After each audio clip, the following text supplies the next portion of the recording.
सोनिया गांधी ने चिट्ठी लिखने वाले कपिल सिब्बल और गुलाम नबी आजाद गुट के पर काटने शुरू कर दिए हैं। कांग्रेस ने केंद्र सरकार की ओर से जारी किए गए प्रमुख अध्यादेशों पर चर्चा और पार्टी का रुख तय करने के लिए 5 सदस्यीय समिति का गठन किया।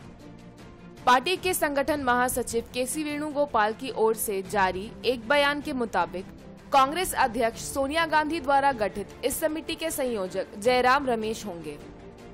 इस कमेटी में वरिष्ठ नेता पी चिदम्बरम और दिग्विजय सिंह को समिति का सदस्य बनाया गया है। कांग्रेस के लोकसभा सदस्य गौरव गोगोई और डॉक्टर अमर सिंह भी इस समिति में शामिल होंगे। वेणुगोपाल ने कहा कि समिति केंद्र की ओर से जारी प्रमुख अध्यादेशों पर चर्चा और पार्टी का रुख तय करने का काम करेगी। पी चिदम्बरम उन नेताओं में से एक हैं जिनसे सोनिया गांधी, मनमोहन सिंह और राहुल गांधी ने जेल में मुलाकात की थी। चिदम्बरम पार्टी के मामलों पर पूरी तरह से काम कर रहे हैं और सोनिया गांधी की मदद के लिए संभावित उपाध्यक्ष या समिति के सदस्यों में से एक बनने की भी अटकलें लगाई जा रही हैं। एक ओर जहां चिदम्बरम आर्थिक मामलों के जानकार हैं, तो वहीं उनके पास कानूनी जानकारियां भी हैं। चिदम्बरम के चयन को कपिल सिब्बल की जगह माना जा रहा है। सिब्बल ने हाल ही में राजस्थान संकट के दौरान अदालत में पार्टी का पक्ष रखा था। सिब्बल उन 23 लोगों में से हैं जिन्होंने चिट्ठी लिखी थी।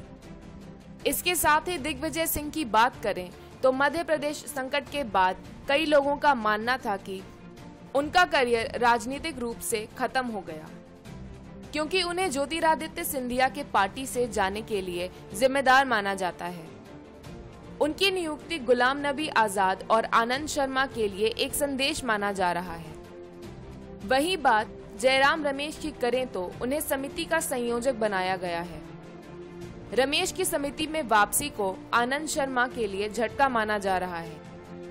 इसके साथ ही यह संदेश भी दिया गया है कि सोनिया गांधी अब भी रमेश पर यकीन करती हैं। समिति में पूर्व IAS अधिकारी और फतेहगढ़ साहिब पंजाब से सांसद अमर सिंह भी सदस्य बनाए गए हैं। अमर सिंह मध्य प्रदेश के पूर्व CM रहे दिग्विजय सिंह के प्रिंसिपल सेक्रेटरी थे। डॉक्टर सिंह ने शून्यकाल के दौरान लोकसभा और अध्यादेशों का मुद्दा उठाया था। माना जा रहा है कि उनकी नियुक्ति पंजाब के ही एक अन्य सांसद मनीष तिवारी की जगह हुई है। इस समिति में असम कांग्रेस के नेता गौरव गोगोई को भी शामिल किया गया है। राहुल के करीबी माने जाने वाले गोगोई हिंदी और अंग्रेजी दोनों में कुशल हैं। हालांकि उनकी नियुक्ति को जितिन प्रसाद और शशि थरूर को जवाब माना जा रहा है। कांग्रेस कार्य समिति ने सोनिया गांधी और राहुल गांधी के हाथ हर संभव तरीके से मजबूत करने का निर्विरोध प्रस्ताव पारित किया है और यह भी स्पष्ट किया है कि किसी को भी पार्टी और उसके नेतृत्व को कमजोर करने की अनुमति नहीं दी जाएगी। चिट्ठी पर हस्ताक्षर करने वालों में राज्यसभा के नेता प्रतिपक्ष गुलाम नबी आजाद, पूर्व केंद्रीय मंत्री कपिल सिब्बल, शशि थरूर, मनीष तिवारी, आनंद शर्मा, PJ कुरियन, रेणुका चौधरी, मिलिंद देवड़ा और अजय सिंह शामिल हैं। इनके अलावा सांसद विवेक तनखा, CWC सदस्य मुकुल वासनिक और जितिन प्रसाद, पूर्व मुख्यमंत्री भूपेंद्र सिंह हुड्डा, राजेंद्र कौर भट्टल एवं वीरप्पा मोइली और पृथ्वीराज चौहान ने भी चिट्ठी पर दस्तखत किए हैं। Bureau report, news of India. चीन की आधी से अधिक आबादी PM मोदी की मुरीद है। यह बात चीन की सरकार और राहुल गांधी जैसे लोगों को शायद अच्छी न लगे, लेकिन हकीकत यही है कि चीन की 51% आबादी PM मोदी से बेहद खुश है। असल में लद्दाख के गलवान घाटी में भारत और चीन की सेना के बीच हुए खूनी संघर्ष के 3 महीने बाद चीन की सरकारी अखबार ग्लोबल टाइम्स ने दोनों देशों के बीच संबंधों को लेकर सर्वे कराया है।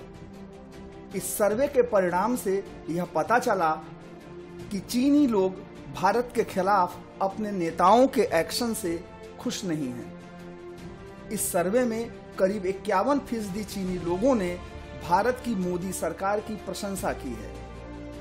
ग्लोबल टाइम्स के सर्वेक्षण में 70% चीनी लोगों ने यह कहा कि भारत में चीन विरोधी सोच बहुत ज्यादा है। वहीं 30% लोगों ने कहा है कि उन्हें लगता है कि आने वाले समय में दोनों देशों के बीच रिश्ते सुधरेंगे। 9% लोगों का मानना है कि कम समय में दोनों देशों के संबंधों में सुधार होगा। वहीं 25% लोगों का मानना था कि रिश्ते सुधरने में वक्त लगेगा। इस बीच चीन की विवादों में फंसी टेक कंपनी हुआवे भारतीयों को लुभाने के लिए जीतोड़ प्रयास कर रही है। हुआवे ने कहा कि वह भारत के प्रति प्रतिबद्ध है और पिछले 20 सालों से भारत में काम कर रही है। मीडिया रिपोर्ट्स के मुताबिक भारत हुआवे के उपकरणों को चरणबद्ध तरीके से हटाना चाहता है। बताया जा रहा है कि भारत सरकार ने कथित रूप से हुआवे पर बैन लगाने की बजाय टेलीकॉम कंपनियों को यह संकेत दिया है कि वे चीनी कंपनी से दूर रहें। हुआवे पर अमेरिका, ब्रिटेन और ऑस्ट्रेलिया में पूरी तरह से बैन लगाया गया है। यही नहीं, न्यूजीलैंड में भी हुआवे पर आंशिक बैन लगाया गया है। भारत ने पिछले दिनों गलवान हिंसा के बाद टिकटॉक समेत 59 चीनी ऐप को बैन कर दिया था। Bureau report, news of India. Uddhav Thackeray के पवार प्यार से नाराज शिवसेना के सांसद संजय जाधव ने अपना इस्तीफा दे दिया है। लोकसभा सांसद संजय जाधव ने इस्तीफा उद्धव ठाकरे को सौंप दिया। परभणी लोकसभा सीट से शिवसेना के सांसद संजय उर्फ बंडू जाधव ने उद्धव ठाकरे को खत लिखकर अपना इस्तीफा भेजा है। उन्होंने मुख्यमंत्री उद्धव ठाकरे से इस्तीफा स्वीकारने की विनती की है। जाधव शिवसेना कार्यकर्ताओं को न्याय न मिलने पर नाराज हैं। सांसद संजय उर्फ बंडू जाधव ने मुख्यमंत्री उद्धव ठाकरे को लिखे पत्र में कहा है कि जिंतूर कृषि उत्पाद बाजार समिति में गैर सरकारी प्रशासक मंडल की नियुक्ति करने के लिए पिछले 8 से 10 महीने से आपके पास फॉलोअप कर रहा हूं। जिंतूर से एनसीपी कांग्रेस का एक भी विधायक न होने के बावजूद वहां की कृषि उत्पाद बाजार समिति पर एनसीपी का गैर सरकारी प्रशासक चुना जाना मेरे मन को काफी तकलीफ दे रहा है। इस वजह से शिव सैनिकों में काफी नाराजगी है। जाधव ने पत्र में लिखा है कि जिले के बीजेपी, कांग्रेस और एनसीपी के कई जनप्रतिनिधि शिवसेना में प्रवेश करना चाहते हैं, लेकिन जब मैं अपने मौजूदा पार्टी कार्यकर्ताओं को न्याय नहीं दिला पा रहा हूं, तो दूसरे दलों से आने वाले कार्यकर्ताओं को कैसे न्याय दिला सकूंगा।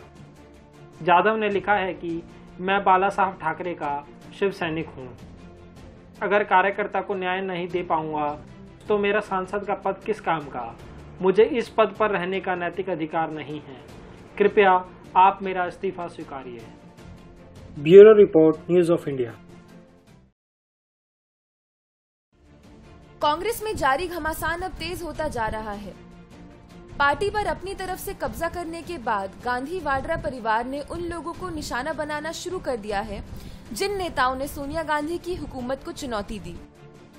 कपिल सिब्बल ने उत्तर प्रदेश कांग्रेस द्वारा पार्टी के नेता जितिन प्रसाद पर निशाना साधने की आलोचना की है। उन्होंने प्रसाद को निशाना बनाए जाने को दुर्भाग्यपूर्ण बताया और ट्वीट कर कहा कि दुर्भाग्यपूर्ण है कि जितिन प्रसाद को कांग्रेस में आधिकारिक तौर पर निशाना बनाया जा रहा है।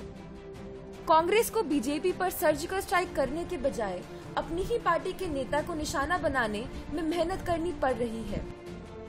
बता दें कि जितिन प्रसाद उन 23 नेताओं में से एक हैं जिन्होंने नेतृत्व परिवर्तन के लिए सोनिया गांधी को चिट्ठी लिखी थी। असल में बुधवार को लखीमपुर खीरी जिला कांग्रेस कमेटी की बैठक में जितिन प्रसाद सहित अन्य नेताओं के सोनिया गांधी के नेतृत्व क्षमता पर सवाल उठाने जाने की कड़े शब्दों में निंदा की गई। बाद में उनके खिलाफ अनुशासनात्मक कार्रवाई की मांग करते हुए प्रस्ताव राष्ट्रीय अध्यक्ष सोनिया गांधी को भेज दिया गया। जिला कांग्रेस कमेटी कार्यालय पर आयोजित बैठक की अध्यक्षता करते हुए जिलाध्यक्ष प्रहलोद पटेल ने कहा कि सोनिया गांधी पार्टी की एक सर्वमान्य नेता हैं।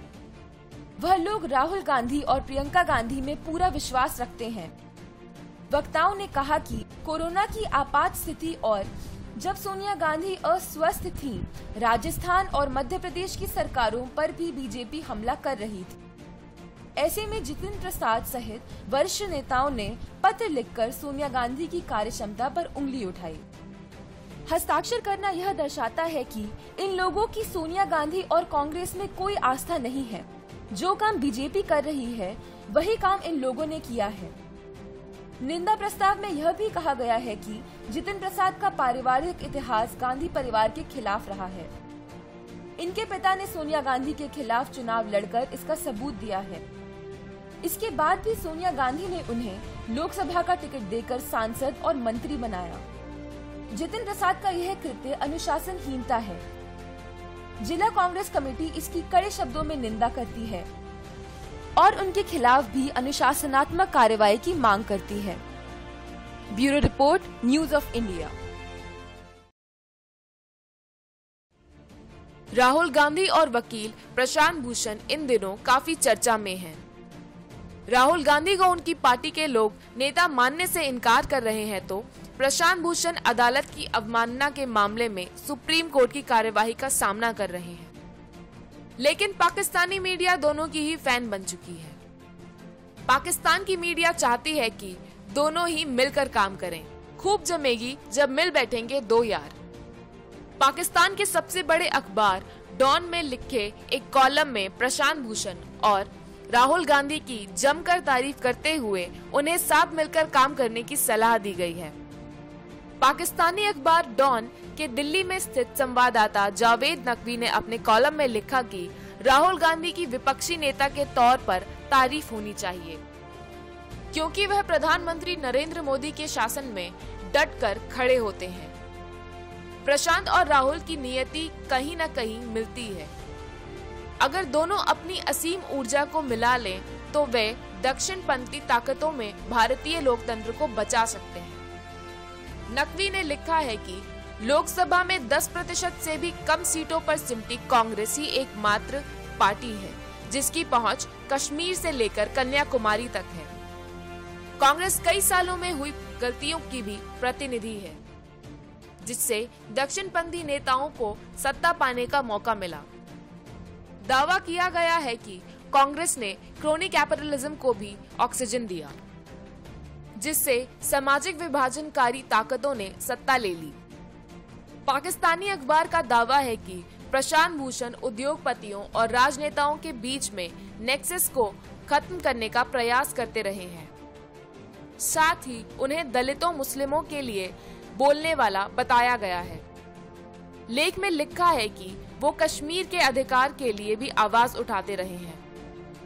उन्हें असहमति के असंख्य समर्थकों और अमूलचूल बदलाव का वाहक एक्टिविस्ट करार कर दिया गया है। बताया गया है कि प्रशांत भूषण अरुंधति रॉय के फैन हैं, जिन्होंने कोर्ट की अवमानना का सामना किया था। कॉलम के आगे लिखा है कि रॉय को भी कोर्ट की अवमानना का दोषी पाया जाने के लिए जेल हुई थी और अब प्रशांत भूषण की बारी है। अरुंधति रॉय ने सुप्रीम कोर्ट के जजों से माफी मांगने से इनकार कर दिया था और भूषण ने भी वही किया।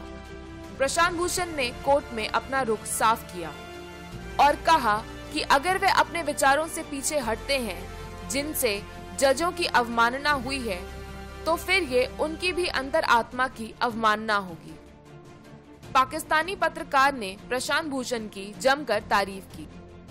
कॉलम में लिखा गया कि प्रशांत की राजनीति का दायरा बहुत बड़ा है। उन्होंने आम आदमी पार्टी की मदद की, जिससे 2015 में मोदी का विजय रथ रुका।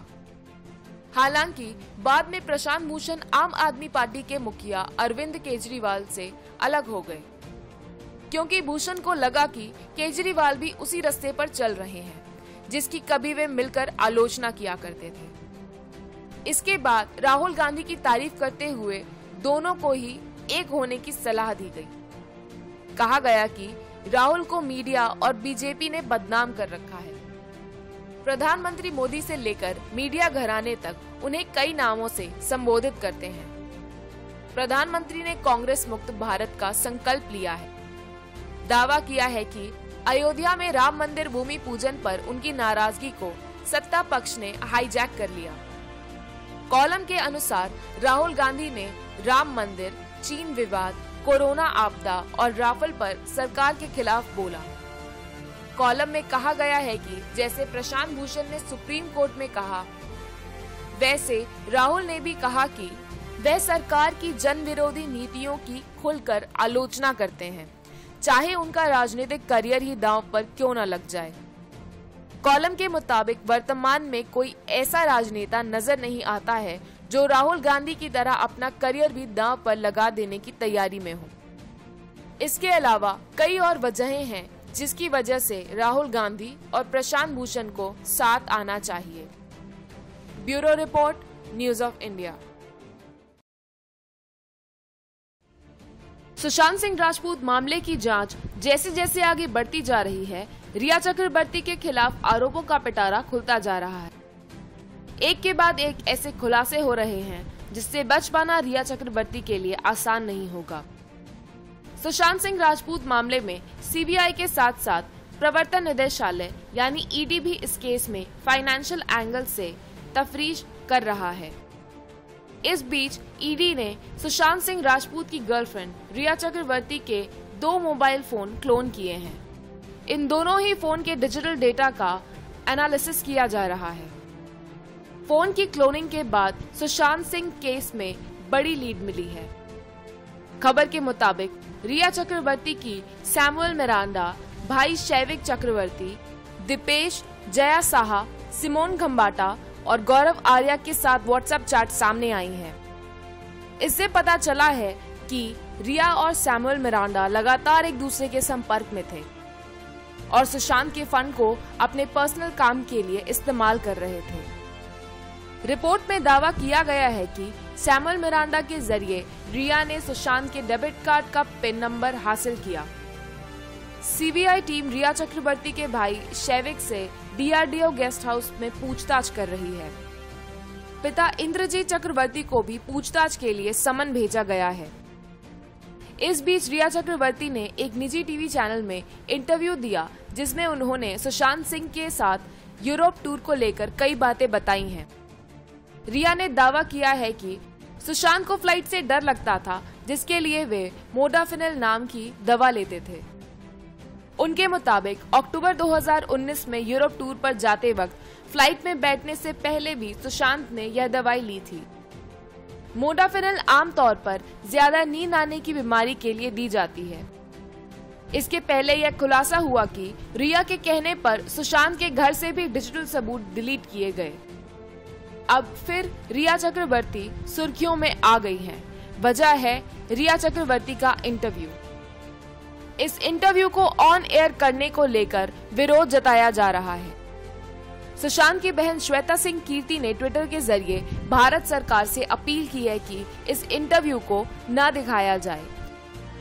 उन्होंने लिखा है कि एक निजी चैनल ने 2 घंटे तक रिया चक्रवर्ती का साक्षात्कार लिया और उसे राष्ट्र मंच पर प्रसारित करने की योजना बना रहे हैं। अगर ऐसा होता है तो आरोपी अपने मकसद में कामयाब होगा।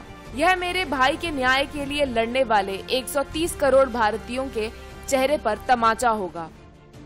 सुशांत की बहन आगे लिखती हैं कि भारत सरकार को यह देखने की जरूरत है मुख्य आरोपी इस तरह पब्लिसिटी स्टंट के लिए साक्षात्कार देने के लिए ना घूमे। साक्षात्कार लेने वाले वो शख्स हैं जिसने मेरे भाई को औसत दर्जे का एक एक्टर कहा था। मैं प्रधानमंत्री जी से अनुरोध करती हूं कि अभियुक्त को तुरंत हिरासत में लिया जाना चाहिए। इस साक्षात्कार को बैन किया जाना चाहिए। Bureau report, news of India. UP के डॉन मुख्तार अंसारी के बुरे दिन करीब आ गए हैं। यूपी के सीएम योगी आदित्यनाथ ने माफिया डॉन मुख्तार अंसारी का खुलकर नाम लेते हुए अपराधियों को चेतावनी दी है। मुख्यमंत्री योगी आदित्यनाथ ने ट्वीट कर कहा है कि माफिया मुख्तार अंसारी के काले साम्राज्य के अंत का समय आ गया है। इसके गिरोह के 97 साथी पुलिस की हिरासत में हैं और ये कार्रवाई आगे भी जारी रहेगी। मुख्यमंत्री योगी आदित्यनाथ के कार्यालय के हैंडल से किए गए ट्वीट में कहा गया है कि उत्तर प्रदेश में कानून का शासन है। यहाँ के शब्दकोश में अवैध, अनैतिक और अराजक जैसे शब्द नहीं हैं। उन्होंने कहा कि मुख्तार अंसारी जैसा माफिया हो या कोई भी अन्य अपराधी, सरकार जीरो टॉलरेंस के साथ इनके कुकृत्यों पर पूर्ण विराम लगाने के लिए प्रतिबद्ध है। जन भावनाओं के अनुरूप कार्रवाई जारी रहेगी। योगी के दूसरे ट्वीट में कहा गया है कि माफिया मुख्तार अंसारी के काले साम्राज्य के अंत का समय आ गया है। अब तक इसकी 66 करोड़ की अवैध संपत्ति जब्त हो चुकी है। 1 करोड़ की अवैध आय की प्राप्ति का मार्ग बंद किया जा चुका है। इसके गिरोह के 97 साथी पुलिस की हिरासत में हैं। यह कार्रवाई आगे भी जारी रहेगी। मुख्तार अंसारी और उनके गुर्गों के खिलाफ पूर्वांचल से लेकर लखनऊ तक ताबड़तोड़ कार्रवाई हो रही है। मऊ सदर विधानसभा सीट से बाहुबली विधायक मुख्तार अंसारी के करीबी इन दिनों यूपी पुलिस के रडार पर हैं। यूपी के पूर्वांचल में पैठ जमाए मुख्तार की गैंग की कमर टूटती जा रही है। मुख्तार का खास नन्हे खां यूपी पुलिस के हत्थे चढ़ गया है। उधर मऊ पुलिस ने मुख्तार के करीबी 12 अपराधियों को जिला बदर कर दिया है। लखनऊ के डालीबाग इलाके में बने मुख्तार अंसारी के अवैध कब्जे को जमींदोज कर दिया गया। एलडीए प्रशासन और पुलिस टीम ने डालीबाग कॉलोनी में मुख्तार अंसारी की अवैध कब्जे वाली 2 इमारतों को ध्वस्त कर दिया। ये इमारतें उसके बेटे के नाम दर्ज हैं। एलडीए ने 11 अगस्त को इमारत ढहाने का आदेश दिया है। Bureau report, news of India.